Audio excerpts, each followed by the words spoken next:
की तरफ एक उम्मीद लेके बैठे हैं और वो चाहते हैं कि उनकी जो उम्मीद वो इस ऐवान में जिंदा रहे। सर मैं काफी इमोशनल इस मामले में, मुझे कई सारी बातें कही गई सर।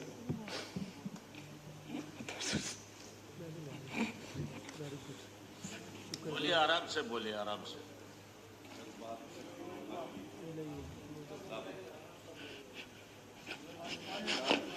मैं किसी को चैलेंज नहीं कर, मैं उन बच्चों की बात कर रहा हूं जिन्होंने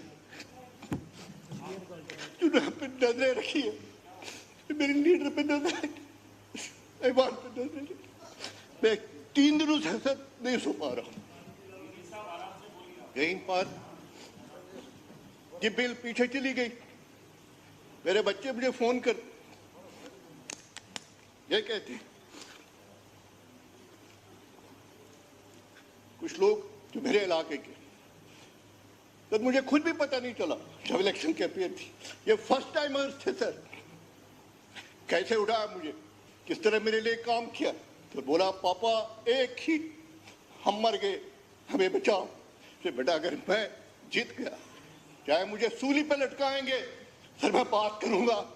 क्या आप मुझे यहाँ से बाहर निकाले, फारिग करे, मैं सर बात करूंगा। मैं अपने लीडर के सामने एजुकेशन करने के लिए नहीं निकला, आए थे। मैंने कहा फिर मुझे रिजाइन करना चाहिए, मैं अपने लीडर के सामने खड़ा नहीं हो जाऊंगा। जब शनिवार में बुलवार्ड पे, जब गुपकार पे और उमर साहब के सामने लोग के, मैंने कहा नहीं, मेरे पास मैकेनिज्म है। मैंने उसी वक्त बिल कंपोज की, यहाँ पे आया, लेकिन बिल 1.5 साल डिले होगी। और ये 1.5 साल मैंने क्या क्या सुना, कितनी गालियां पड़ी। सर मेरा अपना बच्चा यहाँ से भाग गया, ये सिटिंग इन लंदन, एक ही बेटा। बोला पापा मैं नहीं वापस आऊंगा, आपके यहाँ पे कोई, हमारे लिए कोई जगह नहीं।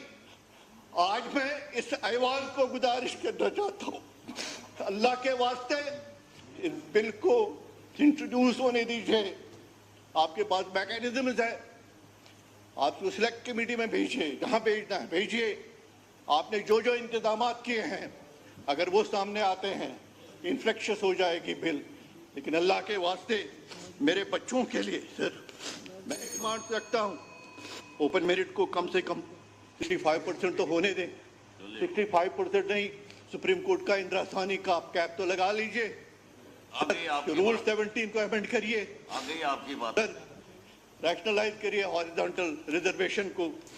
सर ईडब्ल्यूएस में काफी डिस्पैरिटी है, एएलसी में काफी डिस्पैरिटी है।